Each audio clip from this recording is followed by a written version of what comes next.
Bonjour à tous et bienvenue dans ce nouveau cours. Alors aujourd'hui nous démarrons la deuxième partie de ce cours en ligne qui est dédié à la candidature.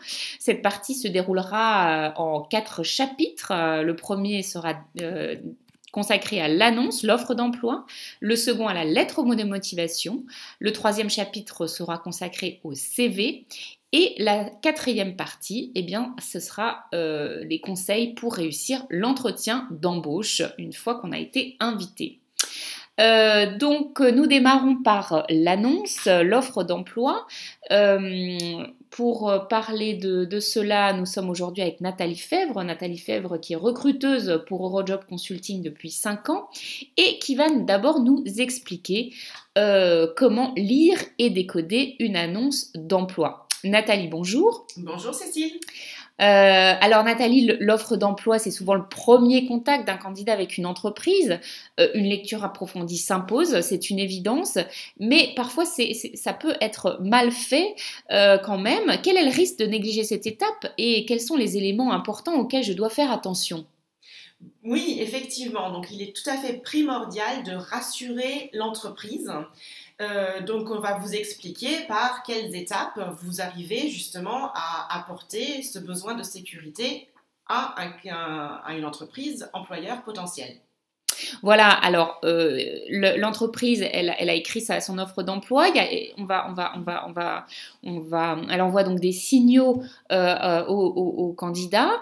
Prenons les parties classiques de l'offre d'emploi. D'abord, la présentation de l'entreprise, le profil et la description de la mission.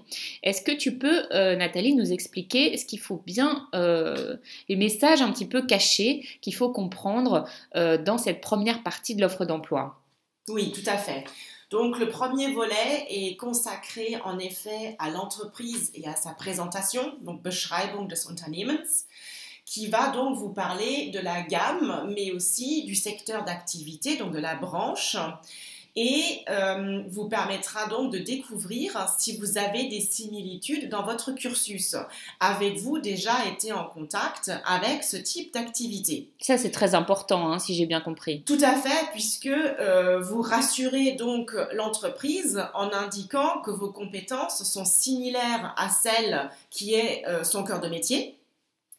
Et d'autre part, durant cette partie donc, de l'annonce, vous verrez également des expressions comme zur Verstärkung unseres Teams, zur Erweiterung unseres regulatorischen Teams, donc des phrases qui indiquent que l'objectif est de renforcer l'équipe.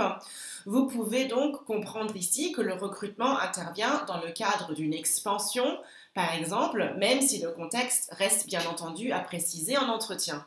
Pourquoi c'est important de comprendre ça quand on écrit sa candidature? Eh bien, c'est important pour en comprendre la mission. C'est-à-dire, si vous voyez que l'entreprise est en pleine expansion, ça voudra dire que, par exemple, si vous êtes commercial, vous allez tout à fait être plutôt actif sur un poste où il y aura déjà une clientèle existante, mais à développer. Et vous ne partirez pas comme un pionnier à zéro pour une structure qui n'a encore pas développé ce marché export. Ah oui, donc si on a une âme de chasseur, on s'abstiendra plutôt de postuler sur des offres où la mission est peut-être un peu plus de conservation d'un portefeuille. Tout à fait. Donc, on verra s'il y a tout à fait une différence entre des postes plutôt chasseurs, donc de prospection active, ou un poste plutôt axé sur l'élevage, sur donc un conseil clientèle déjà existant, dont un portefeuille est déjà développé.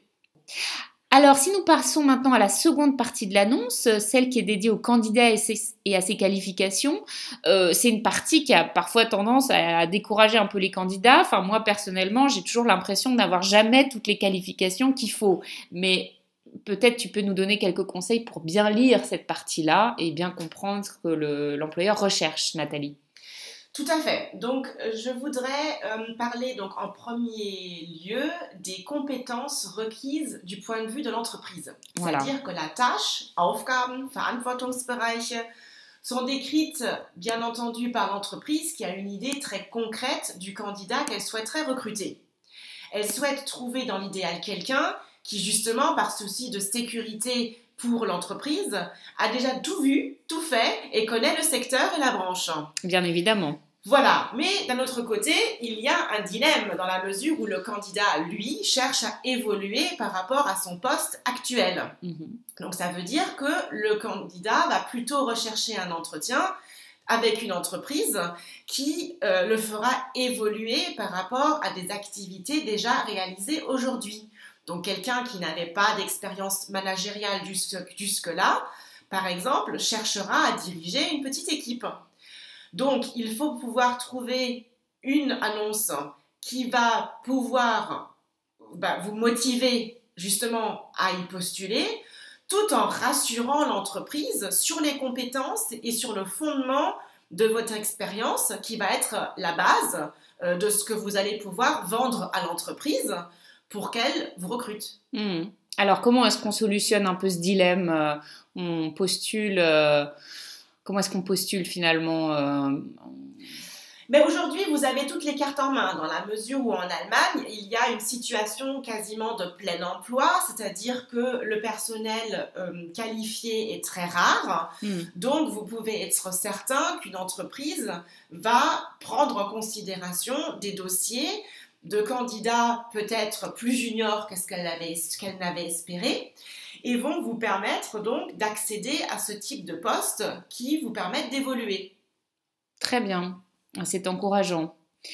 Donc, il ne faut pas se laisser finalement décourager par une offre d'emploi. Il faut, quand on est attiré par l'entreprise et qu'on sent qu'on va pouvoir y évoluer, on peut y aller, même si peut-être les qualifications, on n'a peut-être pas toutes les qualifications énoncées dans l'annonce. Quoi. Voilà, je suis une personne plutôt positive de toute façon de nature. Okay. Donc, je vais vous dire que, vous ne connaissez bien entendu pas vos concurrents, c'est certain, ça c'est un problème éventuellement. Mais en tout cas, si vous avez la motivation de décrocher ce poste, c'est déjà un bon pas. C'est-à-dire que vous allez trouver les arguments nécessaires pour convaincre votre interlocuteur. Bien entendu, il faut qu'il y ait des similitudes, on est d'accord là-dessus. Ouais. Il faudra mettre en valeur votre formation, votre expérience, vos compétences linguistiques par exemple, mais tout en rassurant l'entreprise et en disant voilà, j'ai le potentiel pour accéder à ce poste. Très bien. Alors, si maintenant on passe à la troisième partie de l'annonce, c'est celle qui est dédiée à l'offre de l'entreprise. Alors là, il y a un petit peu des codes, des expressions qui reviennent très souvent. Qu'est-ce qu'il faut comprendre derrière ces expressions ? Bon, dans le contexte de chasse de talent, les entreprises allemandes développent de plus en plus une terminologie pour attirer le candidat et rendre le poste attractif. Donc, ça veut dire qu'ils développent littéralement leur offre, donc les conditions de travail, sous la rubrique Unser Angebot ou Wir bieten Ihnen.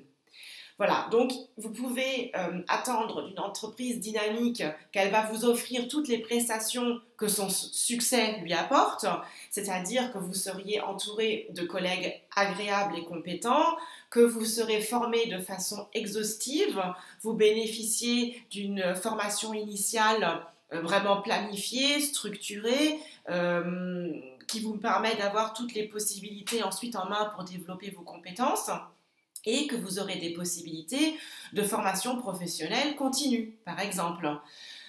Ensuite, vous avez également le fait que l'évolution de votre carrière va se dessiner en fonction de vos capacités, mais aussi de vos aspirations. Voilà, donc les entreprises vous expliquent que des missions passionnantes vous attendent, avec un encadrement réel, et une forte marge de main-d'œuvre possible, laissant libre cours à votre créativité et à vos compétences. Généralement, elle parle aussi d'une rémunération attractive, d'une voiture de société et autres avantages liés. D'accord. Donc, si je récapitule, ce qui est important, c'est d'arriver en connaissant le secteur. Quand on candidate, il faut connaître le secteur, mais même si les qualifications demandées sont pas tout à fait en accord avec celles qu'on a, il faut pas hésiter à postuler, puisque finalement la concurrence, enfin les entreprises sont demandent, c'est bien ça? C'est tout à fait ça. Très bien. Eh bien, merci beaucoup Nathalie pour ces explications sur l'annonce, l'offre d'emploi. Nous nous retrouvons pour le prochain module dédié à la lettre de motivation. À très vite. À très vite.